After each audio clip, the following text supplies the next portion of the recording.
दोस्तों, महाभारत युद्ध के बारे में हम सभी जानते हैं, पर शायद आपको ये नहीं पता होगा कि कौरवों की सेना में एक ऐसा योद्धा था जो अपनी सेना का ही मनोबल तोड़ता था।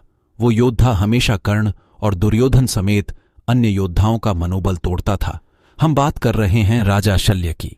मद्र देश के राजा और महाराज पांडु के साले राजा शल्य की बहुत बड़ी सेना थी और वे बहुत बड़े रथी थे। उनके जैसा रथ चलाने वाला कोई और नहीं था। वे पांडु की पत्नी माद्री के भाई तथा नकुल और सहदेव के सगे मामा थे।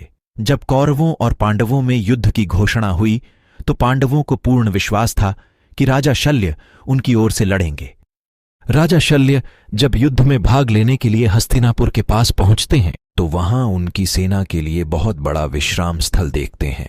उस विश्राम स्थल पर भोजन का प्रबंध देखकर वे बहुत खुश हो जाते हैं।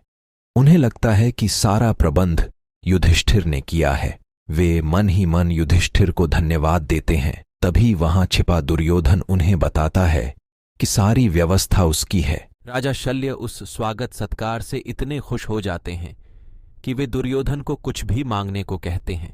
अवसर का फायदा उठाकर दुर्योधन ने उनसे कौरवों की ओर से लड़ने और सेना का संचालन करने की बात कहता है।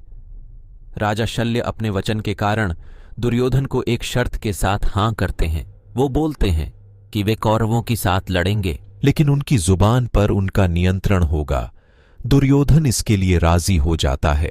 जब युद्ध शुरू हुआ तो राजा शल्य कर्ण के सारथी बनते हैं। वे युद्ध भूमि हो या फिर सैन्य शिविर, हर जगह पांडवों की प्रशंसा करके कर्ण, दुर्योधन और अन्य वीरों का मनोबल तोड़ते रहते हैं।